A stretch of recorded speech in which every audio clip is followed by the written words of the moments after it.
Life, it's a rhythm. Everything in life is a rhythm. Just think about it. All the way back to when we were fetuses in our mother's womb, the first thing we heard was her heartbeat. And even before we could hear, we were forming through our heartbeat, through our entire developmental process. So everything in life is a rhythm. From the seasons, the rise and fall of the tide, from night and day, from our walk to our step, to our conversations, to the rhythm of our relationships, everything has a rhythm. So it begs me to ask the question, where is our walk with God? What is the rhythm of our walk with God? Matthew 11:29 states, "Walk with me and work with me. Watch how I do it. Learn the unforced rhythms of my grace." How beautiful is that? God's unforced rhythms. I wonder how many times in our lives we try to force the rhythm of God. We try to have him fall into our step, in our rhythm, instead of falling into his, the way it's meant to be. When I think about forcing ourselves into a rhythm, I really think about having spiritual inflexibility. So I think of a story about a man during a flood. He is a true believer and he tells everyone he knows that he is waiting for God to save him during the flood.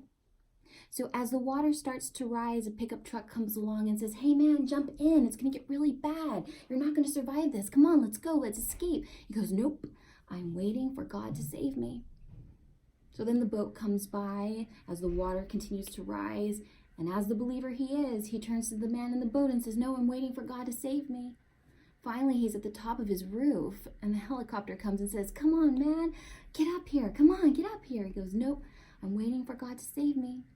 Then he wakes up in heaven. He goes to God and he says, "Where were you, Lord? I was waiting for you to save me." And God says, "Well, I sent the pickup truck, I sent the boat, and I sent the helicopter." And he was like, "Wow, I guess I didn't see it." Well, why didn't he see it? Because he was spiritually inflexible. He thought his perception of what God saving him would look like was possibly a huge hand reaching down from the clouds out of the skies to pick him up. Many times in life we want something and we pray for it. I'm stealing this from T.D. Jakes because he's phenomenal. But he says that we oftentimes wish for a chair in life. Let's just say it's a chair. And we pray for a chair. But we fail to see that God has brought the wood to us. He has brought the carpenter to us, and we can put two and two together and do it ourselves. How many times are we so spiritually inflexible that we see it one way, that we can't see it God's way, and it consequently pulls us out of our rhythm? Wait, out of his rhythm, because it is our responsibility to have a walk with God. We are walking with God in his rhythm. So ask yourselves and be mindful of the circumstances in your life wherein he puts the right people, the right place, and the right time in his rhythm for you. Do you always see it? Or are you so stuck on a different vision that you don't see what he has for you? Remember, don't be deceived, because the enemy is always here to trip you up.